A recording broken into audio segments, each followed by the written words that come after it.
Imagine that you have an old worn-out jacket. Imagine you found a gorgeous pair of jeans. Very small size though, so you can't wear them as jeans. Here you're gonna see how this leather jacket leftover and the captivating pattern skinny jeans were refashioned into the new design. I'm Mariana and love reworking old clothes into new styles. Don't forget to subscribe so you don't miss a thing. I kept the jacket for many years until it became 2 sizes smaller, so I couldn't wear it anymore. I used the sleeves in another project, even the zipper, so I had only the bodice left. If you have soft leather jacket or other garment that you want to rework, go and download my 10 tips to refashion leather on the website. I will post the link under the video so it's easier for you to find it. Download this sheet because I have all the essentials for the tools and how to stitch over there. Going back to the jacket, so I had the bodice and then one day I found these gorgeous looking, I just love them, skinny jeans in the op shop. They were really small size but amazing fabric, stretchable and with awesome print. So I used them to add on to the jacket to create the sleeves and make all the other trims and bits and pieces and to make the new thing. This jacket became my first published article in my favorite magazine, Haute Couture. You can read more details on the website. I will post the link down under the video so you can check it out if you want.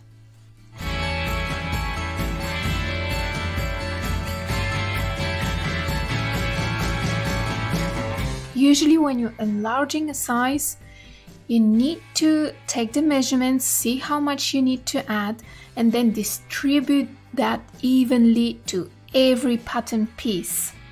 Imagine how much work I needed to do to deal with lining and also leather.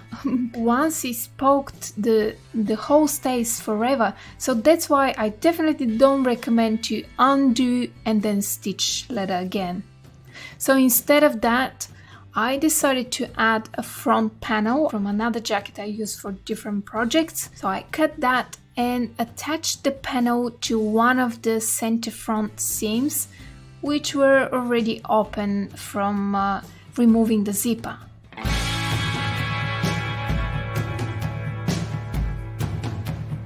If you find skinny jeans to make sleeves, before purchasing it, just make sure that the leg will fit your arm, so this is very important. If the sleeve is too long, you can always shorten it or make a gather or whatever. To make the head of the sleeve, or that's the curvy part at the top, just place the leg on a slight angle and trace around the sleeve opening of the bodice. So this is how I made the sleeve. On the inside it's good to finish it nicer, so if you don't have enough material, just you can make a bias binding or just do an overlocker. Just don't leave raw seams, especially if the lining, because it's going to unravel. At the hem of the sleeve you have a couple of options. You can trim the excess and shorten the hem, or you can make gathers at the hem area and not shorten it.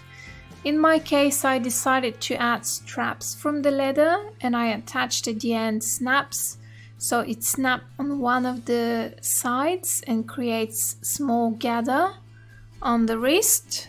So this is how I made the sleeve hem.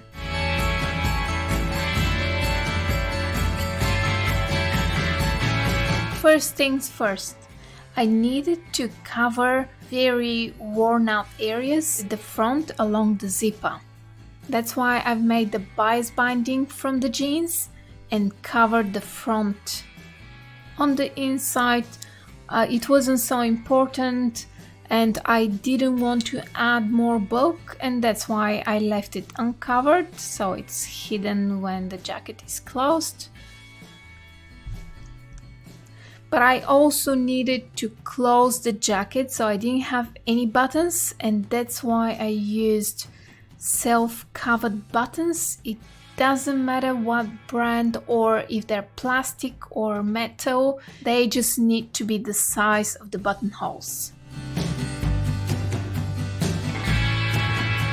Well, one of the best ways to make it unique is to use some of the elements of the original garment. In my case, I had left over the waistband, the loops, and the original closure. That was excellent to add it as feature. I didn't change anything, I just used the waistband of the jeans, and the only thing I did is to cover the raw edge. So I cut bias binding from the leftover material, but I didn't have enough, so I left the inside on the raw seam. The other thing that I like, and always look for a way to do it, is to make it more versatile. So in this case, I added bra strap holding snaps to the collar at the back. I inserted the snaps to the waistband and made small loops to the jacket, almost invisible. This helps me to detach the collar whenever I want and makes it more versatile. So if I don't want to wear the collar, I can remove it and I can use scarf or something else that goes with the whatever I'm wearing underneath. I'm so happy that I can continue wearing my jacket, and it's even better than it was before. If you like this story, join me at ecofashionsewing.com for more. I'm Mariana from Perth, Western Australia. Thank you for watching and see you in the next video.